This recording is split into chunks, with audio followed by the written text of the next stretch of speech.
we're embracing the end of the journey in Lent, the end of the trip in the desert with Jesus. He's come out of the desert and begins his public ministry. Some very powerful gospels also that accompany together the Samaritan woman and the man born blind and the raising up of Lazarus, really the focus on death and resurrection, which has nothing to do with the body. Remember when I was in Panama, there was a saying in the church there, when I was first learning Spanish, that said, vivir es convivir, no se puede hacer nada solo. Lo único que se puede hacer solo es morir. And the saying said, there's nothing we do alone. To live is to live together. The only thing you do alone is die.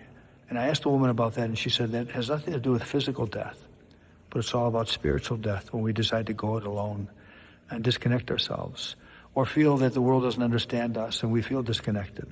And certainly what our conversations along the way have all been about and will continue to be is how we're all in this together. And the reality of Lent is that all of us are, in a sense, in the same boat. We're all looking at our own condition, the beautiful condition that is being human and being loved, being created in God's image and likeness, and returning to our original perfection to free ourselves from those things that inhibit us from being our best selves.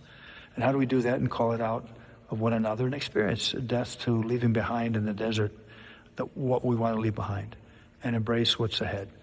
And at times it's very difficult to do, especially in the world we're living in at this time, in the country that we're living in, and yet there are some very beautiful bright spots in people that are engaging one another, are listening to one another, are not being judgmental, are being much more compassionate, sympathetic, and empathetic as they're walking with one another, listening to one another, telling each other their stories.